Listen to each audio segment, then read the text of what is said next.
السلام علیکم ناظرین، آپ دیکھ رہے ہیں کرنٹ افیئر اسپیشل۔ میں ہوں ڈاکٹر سجاد بخاری۔ بات کریں گے پاکستان کی سفارتی کامیابیاں جو پچھلے کئی برسوں سے پاکستان سمیٹ رہے، اور بالخصوص حالیہ برس جو پاکستان میں ایس سی او سمٹ ہوا، جس نے نہ صرف ہمارے پڑوسی ملک کو پریشان کیا جو کہ پاکستان کو آئسولیٹڈ دیکھنا چاہ رہا تھا، بتدریج خود آئسولیٹڈ اور آئسولیٹ ہونے والا ملک جو اب پاکستان بلکہ پوری دنیا کی توجہ کا مرکز بن چکا ہے۔ پاکستان جہاں پر سفرا کا ایک ہب نظر آ رہا ہے، اور بالخصوص صدور اور وزرائے اعظم کے پے در پے دورے، بیلاروس کے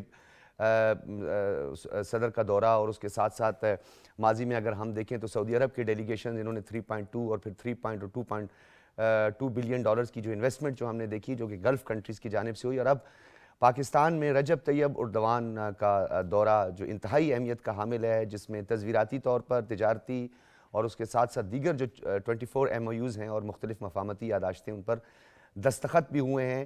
یہ صحرا سر ہونا چاہیے موجودہ حکومت کا، کیونکہ جس طرح ہم نے پچھلے 3.5 سالوں میں، جو کہ ماضی کے 3.5 سال جس میں ہم سفارتی طور پر تنہائی کا شکار ہوئے، جس میں گلف کنٹریز کے بہت سارے ممالک اور اوپیک ممالک خاص طور پر ہم سے ناراض ہوئے، ان ناراضگیوں کو دور کیا گیا، ان دوریوں کو قربتوں میں بدلا گیا۔ اسی طرح رجب طیب اردوان کا جو دورہ ہے، اور خاص طور پر 7واں اجلاس ہوا ہے، جسے ہم high level strategic cooperation council بھی کہتے ہیں، جہاں پہ پوری دنیا میں فارمیشنز ہو رہی ہیں، کہیں اوکس بن رہا ہے، کہیں کوآڈ بن رہا ہے، کہیں G8 ہے، کہیں G20 ہے۔ اسی طرح پاکستان جو ہے وہ اپنے فطری اتحادیوں کے ساتھ بڑی تیزی سے آگے بڑھ رہا ہے، اور مشرق وسطیٰ کی جو صورتحال ہے اس پہ پاکستان کا 2 ریاستی حل، اس کو بھی تقویت ملی، اسے انڈورس کیا جو ٹرکش پریزیڈنٹ ہیں رجب طیب اردوان، اور اس کے ساتھ ساتھ جو Indian illegal occupied Jammu and Kashmir کا جو تنازع ہے، اس پر پاکستان کے موقف کی بھی ایک مرتبہ پھر تائید کی گئی، جس کا وزیر اعظم نے شکریہ بھی ادا کیا۔ اس کے علاوہ جو ترکیہ کے صدر ہیں، انہوں نے ایوان صدر بھی وہ تشریف لے کر گئے، جہاں پر صدر آصف علی زرداری نے ان کا استقبال کیا۔ دونوں ممالک کے درمیان یہ جو دو طرفہ جو خاص طور پر وفود ہیں، ان کے درمیان جو مختلف وفود کی سطح پر اور ساتھ ساتھ جو ایم او یو سائن ہوئے ہیں، اس سے نئے باب اور نئے دروازے جو ہیں وہ کھلیں گے، یہ ان کا کہنا تھا۔ ناظرین، آپ جانتے ہیں 1947 اور تحریک آزادی سے پہلے ہی، یعنی دونوں ممالک کے ساتھ اور دونوں ممالک کی جو عوام ہیں وہ ایک دوسرے سے بہت زیادہ محبت کا اظہار کرتے رہے، اور 1947 میں باقاعدہ طور پر ہم نے سفارتی تعلقات کا آغاز کیا تھا، اور اس میں مزید نئی روح پھونکی گئی ہے رجب طیب اردوان کی جانب سے اور پاکستانی لیڈرشپ کی جانب سے۔ اس پر ہم بات کریں گے، اس کے بہت سارے سیکٹرز ہیں، بہت سارے فیکٹرز ہیں، اس پر ہم نے مدعو کیا ہے۔ قربان بلوچ صاحب ہمارے ساتھ اسٹوڈیوز میں موجود ہیں، سینئر صحافی ہیں، تجزیہ کار ہیں، بہت شکریہ جی آپ کی تشریف آوری کا۔ گل عائشہ بھٹی صاحبہ ہمارے ساتھ موجود ہیں، بین الاقوامی امور کی ماہر ہیں، آپ کا بہت شکریہ۔ شاہد کیانی صاحب بھی کسی تعارف کے محتاج نہیں ہیں، اور جو اس وقت پاکستان سفارتی مارکے پہ اور خاص طور پر جو سفارتی کامیابیاں سمیٹ رہا ہے، ڈپلومیٹک فرنٹ پر آج کیا کیا مزید اچیومنٹ ہوئی ہیں، اس پر بھی ہم بات کریں گے۔ تو میں چاہتا ہوں شاہد کیانی صاحب سے گفتگو کا آغاز کیا جائے۔ شاہد کیانی صاحب، جو پاکستان اور ترکیہ کے جو تعلقات ہیں، جس میں ہماری جذباتی، نظریاتی وابستگی بھی ہے، پھر ہماری کافی جو دو طرفہ خاص طور پر جو ہماری 1.5 بلین کی جو فوجی ٹریننگز ہیں، وہ اس کا سلسلہ بھی ہے۔ کس طرح لگ رہا ہے آپ کو اس دورے کی کچھ انفرادیت پر ذرا روشنی ڈالیے گا، کچھ اس کی افادیت پر؟ لیکن جی اگر آپ تو میں یہ بتاؤں کہ آپ کی آواز ریباؤنڈ کر رہی ہے، I don't know why۔ جی آپ کی آواز ٹھیک آ رہی ہے سر۔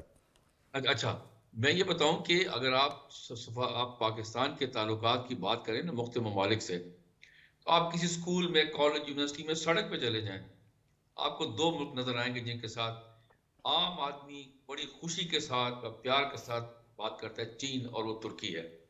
باقی ممالک کی اپنی اہمیت ہے کہ ان 2 ملکوں کے متعلق وہ بالکل ان کو کوئی شک نہیں ہوتا۔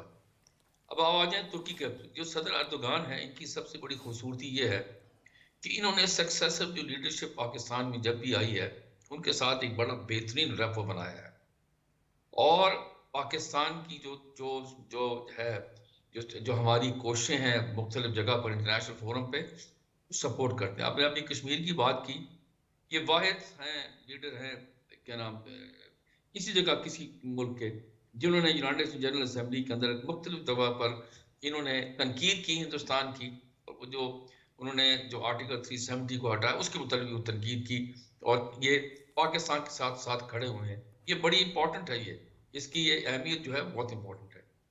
اور پھر اب جو پاکستان کے ساتھ جو مختلف عرصہ دراز سے جو چلے آ رہے ہیں تعلقات ہمارے بڑھتے ہی جا رہے ہیں, اس میں کہیں پر کوئی رکاوٹ نہیں آئی. اکنامک ہے, ٹریڈ میٹرز, اور ڈیفنس کے اندر تو پاکستان کے تعلقات جو ان کے ساتھ ہیں وہ ایک بہت بڑا مائل سٹون ہے یہ.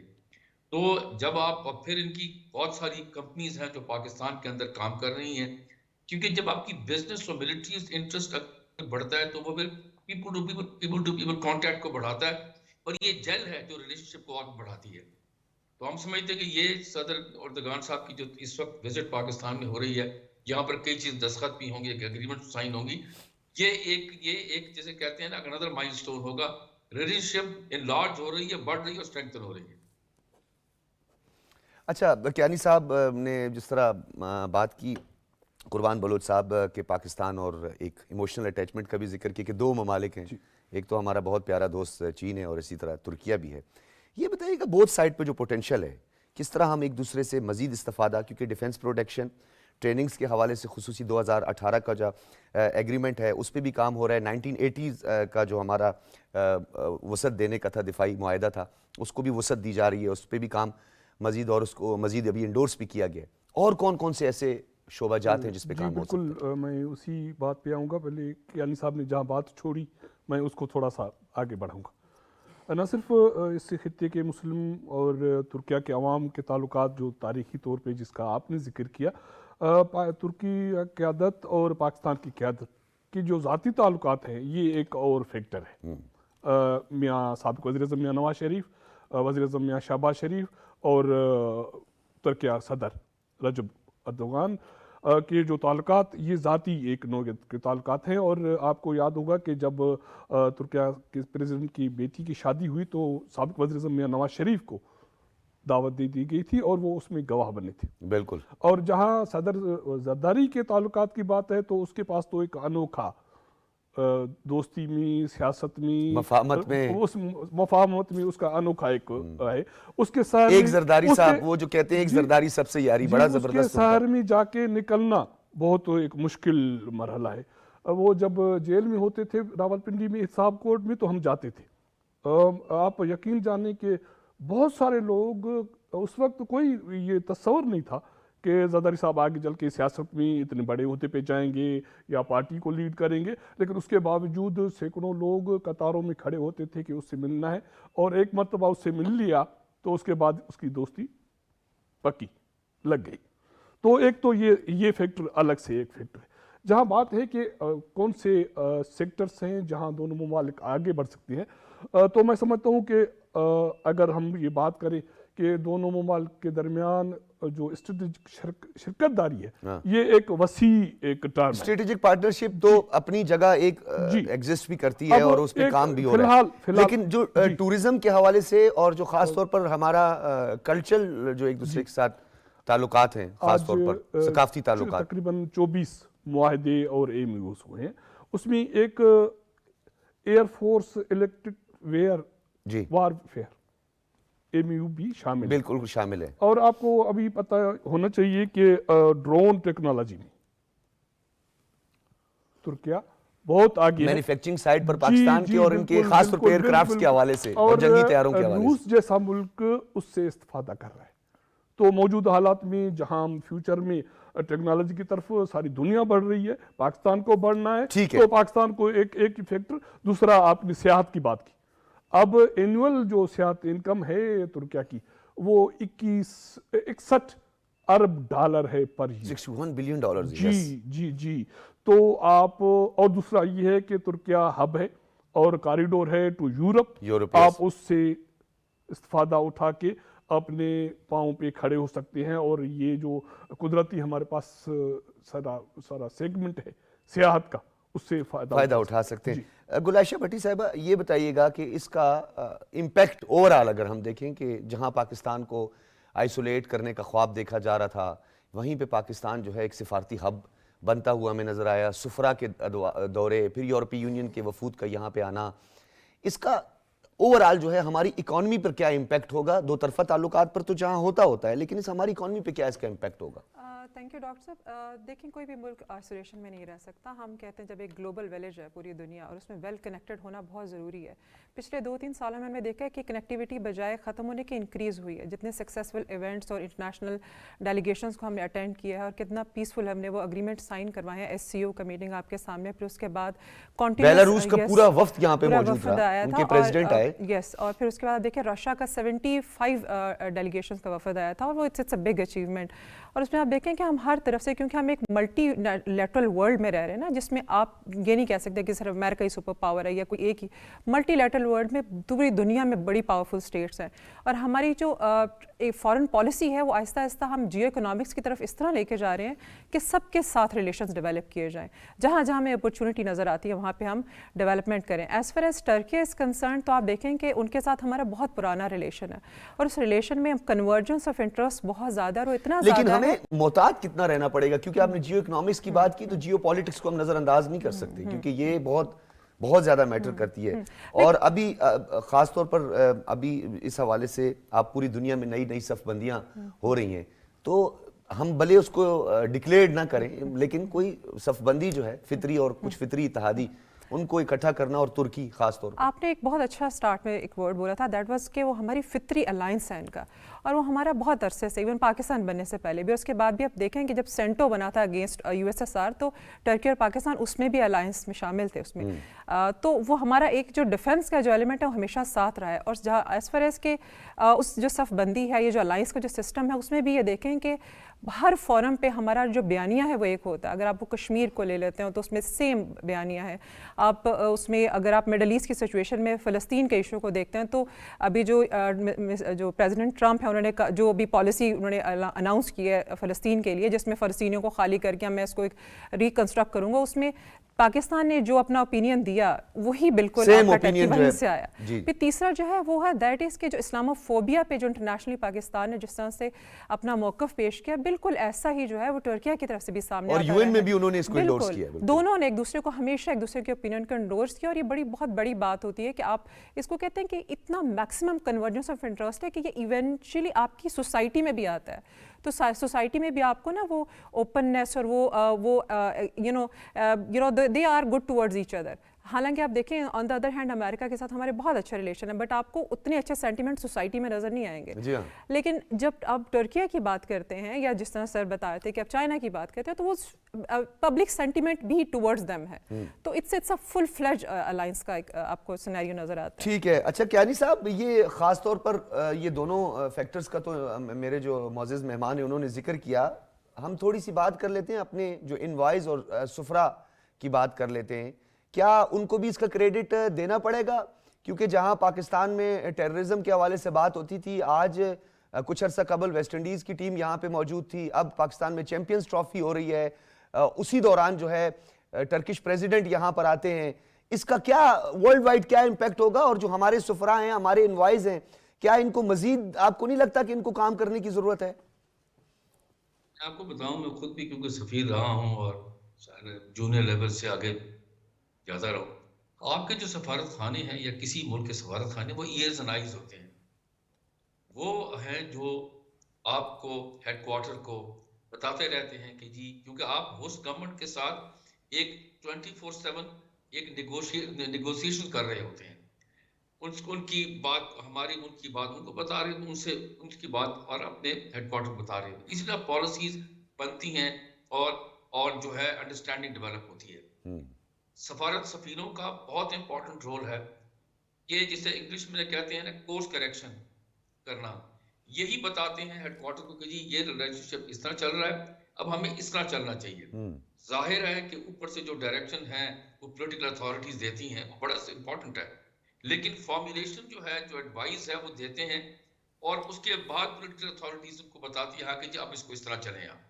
تو سفیروں کا بہت امپورٹنٹ رول ہے, اس کو آپ منیمائز نہیں کر سکتے, اور بڑا کریڈٹ جاتا ہے ہمارے ایمبیسڈرز کو کہ آپ اپنی ہیڈ کوارٹر کو, اپنے کنٹری کو بتاتے رہتے ہیں, اور یہاں بھی اپنی امیج کو ہے وہ بہتر کرتے ہیں اپنی ہوسٹ گورنمنٹ کے, کی حکومت اور کے لوگوں کے ساتھ. صرف چھوٹی بات نہیں ہے, ہمارے سفیر جہاں ہوسٹ گورنمنٹ کے پاس جاتے ہیں وہاں یونیورسٹیوں میں بھی جاتے ہیں, ٹریڈ شوز میں جاتے ہیں, بزنس والوں کو ملتے ہیں, اخبار والوں کو ملتے ہیں, تب جا کے ایک امیج جو ہے ڈیولپ ہوتی ہے ملک کی.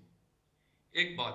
دوسری بات جہاں ترکی کی بات کریں تو ہماری جو ایک اور ان کے ساتھ کامنالٹی ہے وہ بڑی امپورٹنٹ ہے, وہ دہشت گردی کے خلاف جو جنگ ہے.